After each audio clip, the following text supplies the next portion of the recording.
वासांसि जीर्णानि यथा विहाय नवानि गृह्णाति नरोपराणि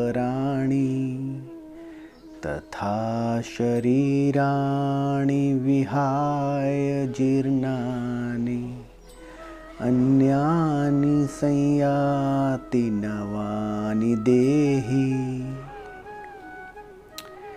भगवान श्री कृष्ण गीता के दूसरे अध्याय में 22वें श्लोक में अर्जुन को कह रहे हैं कि जिस प्रकार मनुष्य पुराने कपड़ों को छोड़कर नए वस्त्र धारण करता है, उसी प्रकार जीवात्मा पुराने और व्यर्थ हुए शरीर को छोड़ के नया शरीर धारण करती है।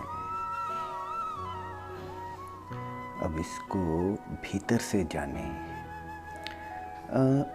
जैसे आत्मा कहीं आती जाती नहीं, इसमें कहा ऐसा जाता है कि इस शरीर को आत्मा ने छोड़ा और नया शरीर धारण कर लिया। आत्मा तो सूर्य के प्रकाश की तरह एक ही है और स्थिर है। उसको किसी भी शीशे से हम अगर रिफ्लेक्ट करते हैं और वो शीशा टूटने पे किसी और शीशे से रिफ्लेक्ट कर सकते हैं, लेकिन सूर्य और उसका प्रकाश स्थिर है। उसी प्रकार आत्मा भी स्थिर है।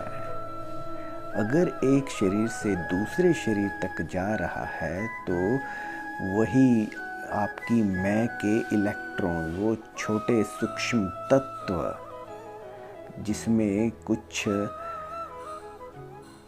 आपके होने का, मेमोरी का ट्रैवल हो रहा है एक शरीर से दूसरे शरीर में। चेतना मरती नहीं है। इसको समझने के लिए आपको पहले ये देखना होगा कि कभी आपने ऐसा जाना कि जैसे मनुष्य वस्त्र धारण करता है वैसे मैंने इस शरीर को धारण किया है। आपको ऐसा कभी भी आभास हो, मान लो इस शरीर में भूख लगे और आप यही समझते हैं कि मुझे भूख लगी, मैं भूखा हूँ।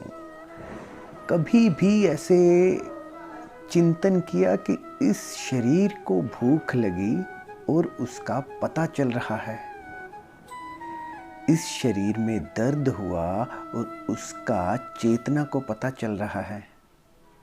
यहाँ सर में दर्द है और उसका पता चल रहा है। जैसे ही हम पैदा होते हैं, तादात्म्य इतना गहरा बन जाता है कि ये चेहरा, इस शरीर का चेहरा ही हमें अपना चेहरा लगता है। इस शरीर से पहले मेरा चेहरा कैसा था और इस शरीर से बाद अगले शरीर से पहले चेहरा कैसा होगा, कभी उसका चिंतन किया? हमने इस चेहरे को सुंदर बना के खुद को सुंदर जाना और इससे स्वास्थ्य देखकर खुद को स्वास्थ्य जाना और इसे बीमार देखकर खुद को बीमार जाना। कभी ये नहीं सोचा कि ये शरीर बीमार हुआ, इसका मुझे पता चल रहा है। हालांकि साइंस ये कह रही है, साइंस कह रही है कि अगर शरीर में किसी भी, मान लो पाँव में दर्द हो, तो वो कुछ सेल्स ट्रैवल करते हैं, आगे कंपन करते हैं और वो कुछ आगे की नर्व सिस्टम को कंपन करते हैं। ऐसे कोड लैंग्वेज में ट्रैवलिंग होती है उस पेन की, जो कि लास्ट में माइंड तक पहुंचता है। और माइंड के कुछ सेल ऐसे हैं जिनका कनेक्शन चेतना से है, चैतन्य से है, उस अरूप से है। उस चेतना को वो माइंड के सेल ही बता रहे हैं कि यहाँ पे पेन हुआ। बस ये 2-3 सेल, इनको उड़ा दो, कोई कनेक्शन ही नहीं फिर इस शरीर के साथ।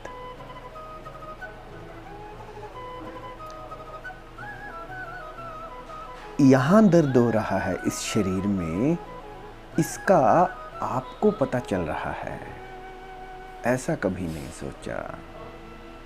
जब आप चल रहे हों तब कभी भी धीरे होके ध्यान से देखें कि ये शरीर चल रहा है, इसके पीछे कुछ तो अचल है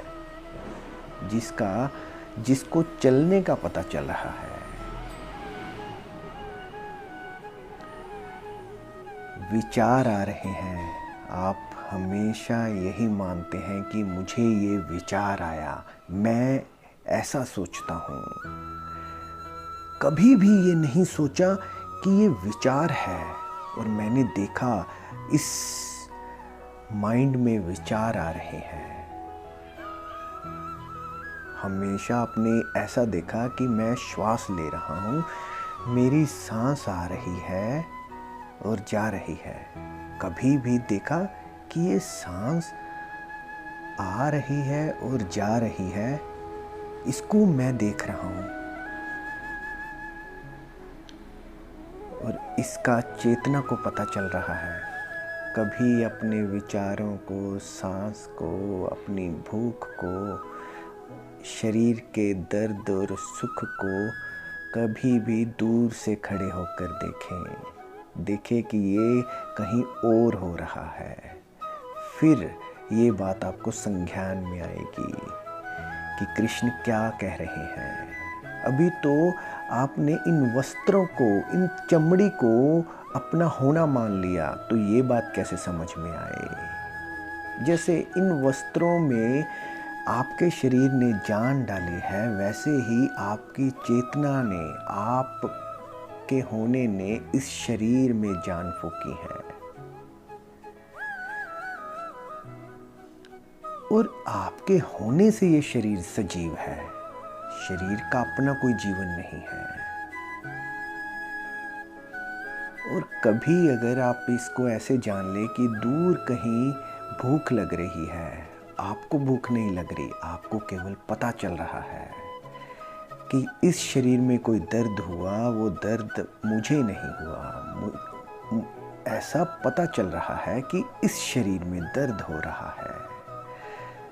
तब आपको ये बात भी कृष्ण की समझ में आएगी कि पुराने वस्त्रों की तरह आत्मा शरीर को भी छोड़ देती है और नए शरीर को धारण करती है। ये तभी जान पाओगे जब दोनों को पृथक करके देख पाओगे। हे पृथा पुत्र, इसको जान लो।